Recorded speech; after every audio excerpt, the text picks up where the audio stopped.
impeachment trial ni Vice President Sara Duterte, nakapaghain na ng kanilang pre-trial brief ang prosecution ng House of Representatives bilang paghahanda para busisiin ang gabundok na ebidensya, mga witness at ang buong detalye ng kasong papasukin ng prosecution panel.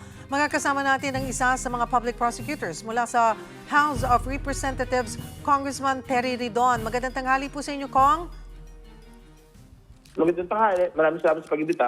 Si Cheryl Cosim po. Kong, matapos po ang pre-trial conference, masasabi ba ninyong malinaw na nga ngayon kung ano talaga ang magiging laban po ng prosecution at depensa o may mga issue pa rin inaasahan ninyong magiging legal battleground pagdating po ng trial proper?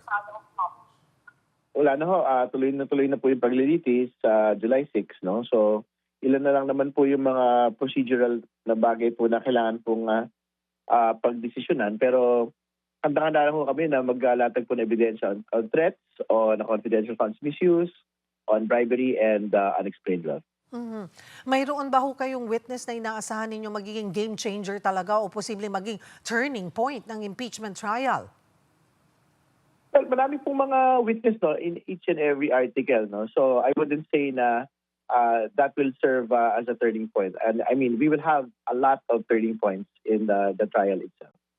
Kung okay na po yung parameters, ano naman yung inyong inaasahan o ini-expect dun sa unang araw ng formal na pagsisimula po ng trial sa Senado? Siyempre sa pagsimula po, magkakaroon po ng opening statements, yun po magkabilang panig. Ano?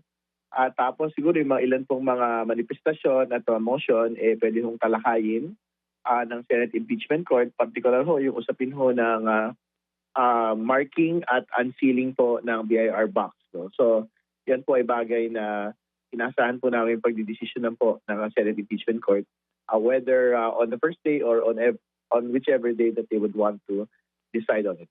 Dito sa mga witness, okay lang ba sa prosecution panel yung mga ipipresentang testigo at ebidensya ng defense panel ng Vice Presidente? Nagka-planchado na po yun? Wala naman ho. Ang problema dun sa mga ipipresenta po nila mga witnesses, in fact, sa sobrang dami ng mga common witnesses po namin, basically halos pag-uulit lang po malamang yung inaasahan po namin na babanggitin no, nung po mga common witnesses po ng dalawang panig. Pero pangalawa, syempre meron din ho ata silang sarili pong mga iilan na mga sarili pong mga ebidensya. Sa inyo pong pagtatansya, Kong Ridon, ano ho ang inyong tansya, projection dito sa nalalapit na paglilitis? Gaano katagal kaya ang magiging takbo, itatalagang timetable ng buong impeachment trial? Well, meron po kang napag-uusapan na I think at least 90 days, no, for 97 days pa nga for both prosecution and defense. Pero ultimately, we will leave it to the Senate Impeachment Court. If they want a shorter time period, like 30 to 45 days, then it is something that we will subject ourselves to. Tungkol po dito sa unang article laban sa confidential funds, matibay na po ba ang hawak ninyong mga ebidensya para patunayang may nilustay nga po na 612.5 million pesos na budget ang OVP at DepEd sa maling paraan? Lahat po na ipasok na po on confidential funds misuse. No? So, inaantay na lang po namin yung formal na pagsisimula. Siyempre, kasama din po dyan yung mga COA reports no, na nagpapasoli ng mga pera pabalik sa kaban ng bayan na talagang personal pong nakatali ang ating pong pangalawang Pangulo. Nabanggit nyo rin ho yung sa kaso yung ghost recipient, so yung mga peking nakatanggap ng pera. Paano ito nasabing gawa-gawa lang yung mga pangalang nasa resibo at ano rin ang sinasabi po ng PSA at NBI forensic experts tungkol po dito? Meron naman na po yan. Ano? So that is precisely on the merits already. Pero you have seen it in the House Justice Proceedings. Meron pong NBI report and on handwriting, meron pong PSA report on the existence, non-existence po ng ilan sa mga particular na mga pangalan. Kasama po sa witness si Mary Grace Piatos. Nahanap na po ba si Mary? Ipipresenta niyo po as witness, ano po? Si Mary Grace Piatos. Well, I think yung pong bagay na linis na ho siya and we would want to know with certainty if that particular person actually exists. So talagang ipapasabtina at kung ano pa ho yung iba pang mga pamamaraan para mahanap siya definitively. At yung bigat na yun ay nasa defense po para lumabas siya or mapatunayan na meron ngang Mary Grace Piatos.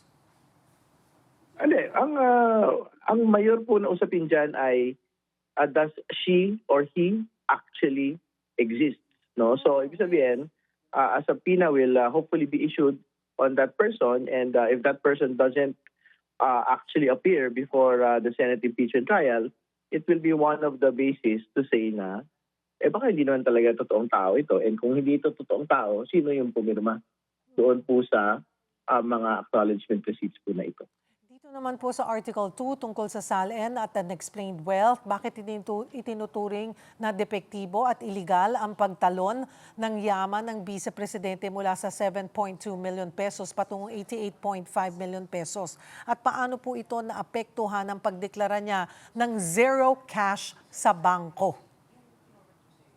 Pero una ho sa lahat, no, mabigat ho yung mga hindi ho nababanggit, no, doon sa SALN. So may mga hindi nababanggit na kailangan ng banggitin. So yung cash at yung pong firearms, no, na pag-aari po ng mag-asawa. So yun po yung una. Pangalawa, siyempre meron po AMLAC reports na nakita natin sa Justice Committee proceedings na bilyon-bilyon piso po yung pinag-uusapan po natin doon. So dyan ho kailangan magbangga yung SALN, mga lehitimong kita, at lahat po ng mga transaksyon sa AMLAC at yung pwede hong makita sa mga bank accounts ng pangalawang Pangulo. Kung dito po, may testigo rin kayo mula sa AMLAC at si dating Ombudsman Official Melchor Carandang. Ano pong detalye o bank records ang hawak ninyo na magpapatunay sa umano'y mga illicit at suspicious transactions ng Duterte businesses? Well, yan po yung ilan sa mga detalye, no, na I think hawak niya po nung pong nakaupo siya bilang Deputy Ombudsman. So we will wait for him to actually make that testimony. It has not yet been part of the record yet, no? So antayin po natin. So sa pinaman po ng korupsyon dito sa DepEd, may pipresenta kayong siyam na pisikal, na sobre, na may markang hope. Paano na-link ang mga sobreng ito sa record po ng suhulan at procurement circumvention sa loob ng kagawaran? Siyempre, ang supposedly pagbibigay po ng pera sa mga tao po ng gobyerno, yan ho yung actual na ibig sabihin ng panunuhol. Di ba? So it's not a question of who gave it, it's a question of the act being done, di ba? So yan po, I think pagpapakita ho yan ng systematic kung pagbibigay ho ng pera sa mga matataas na opisyal ng Department of Education. At panghuli po itong artikulo ukol sa assassination plot at inciting sedition. Paano ninyo paninindigan sa impeachment court na ang mga banta ng VP noong November 2024 ay isang direktang active threat sa Estado at hindi lang hyperbole o emosyonal na paghahayag? Well, una mo sa lahat, hindi lang naman isang beses nagkaroon ng pagbabanta yung pangalang Pangulo. There will be evidence there that she had in fact made similar threats against the President in other dates. No? So yan po, yung ilan sa mga magagamit po sa paglilitis mismo. Panghuli, ano ho ang mensahe natin sa taong bayan sa pag-arangkada na ng trial proper on July 6? Ano yung mga dapat tandaan, bantayan ng ating mga kababayan?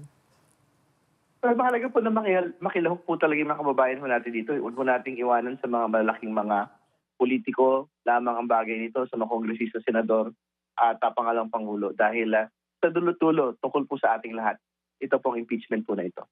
Marami pong salamat sa inyong pahayag at oras, House Prosecutor at Bicol Saro Party List Representative Terry Ridon.